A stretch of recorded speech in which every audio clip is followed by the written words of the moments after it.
Hello everyone, welcome again from USA Canada Visa Help. And yes, in our last video we showed how to apply. So we showed the concept of how to apply. There is a form I-485, you already know. That is what you have to fill out. So you already know what's going on, and today we will discuss what to submit for principal asylee. So there are two types of asylees.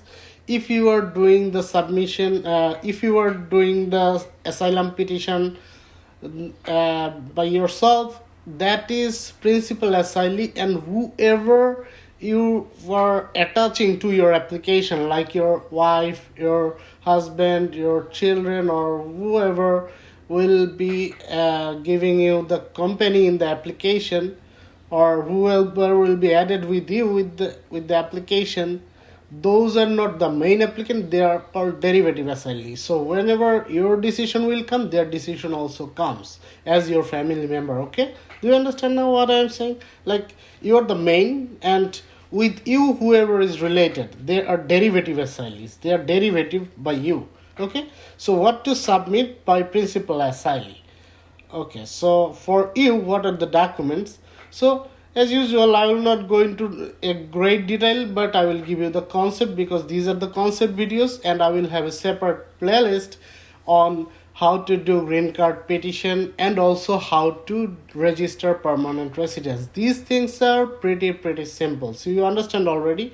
And these are like not rocket science. You don't need a PhD in rocket science, rather it is as easy as water. It is at best board science, so you understand that it is like nothing so much difficult. You can understand these concepts. Okay, for example, what to submit principal asylee: a non-citizen who was granted asylum status based on a determination that they are a refugee under INA 101A42 is called a principal asylee. So you are granted asylum, okay, as a principal asylee under these rules. Like, I showed you the concept of these things, so I am not going into detail of those things again.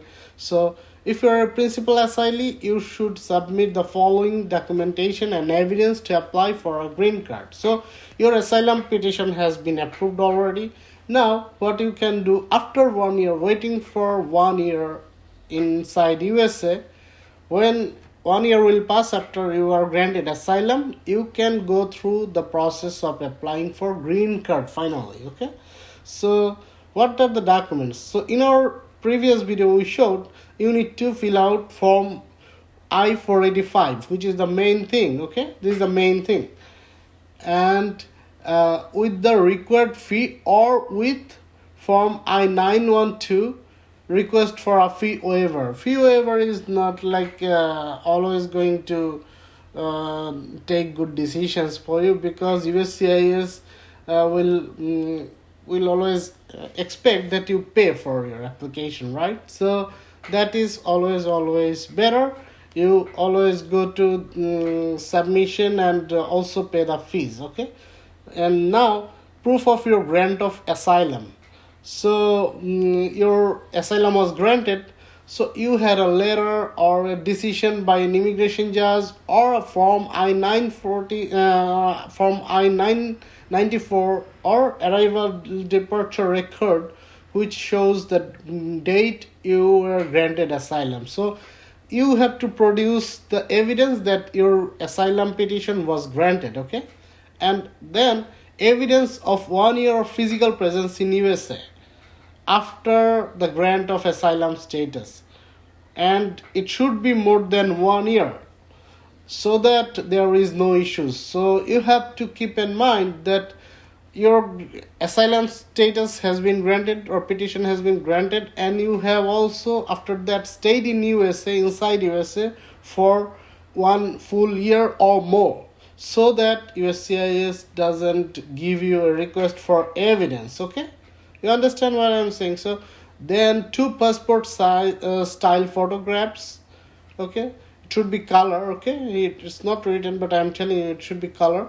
Copy of your government issued identity document with photograph.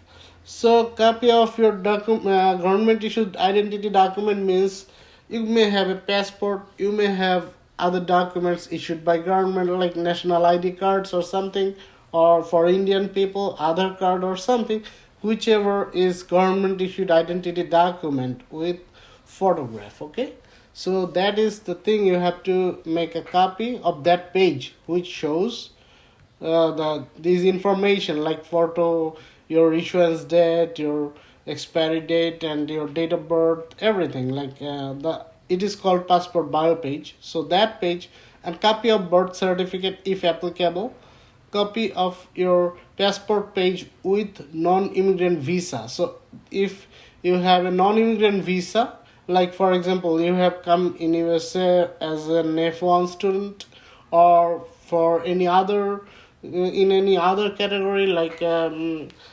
it can be anything like B1 B2 visa or other visas. So that non-immigrant visa visa stamp has to be there. A copy of that should be there in the with the application. Okay, and copy of your passport page with admission or payroll stamp. So if it is applicable, whenever you have entered USA, you have an admission stamp or payroll stamp. Okay, in any way you may come into USA, like you may come through the routes of another country. So you should have an admission stamp or payroll stamp in your passport. So that's copy. Okay, and Form I-693, report of medical examination and vaccination record. So this thing, like you have taken a medical test, and then, and of course it should be by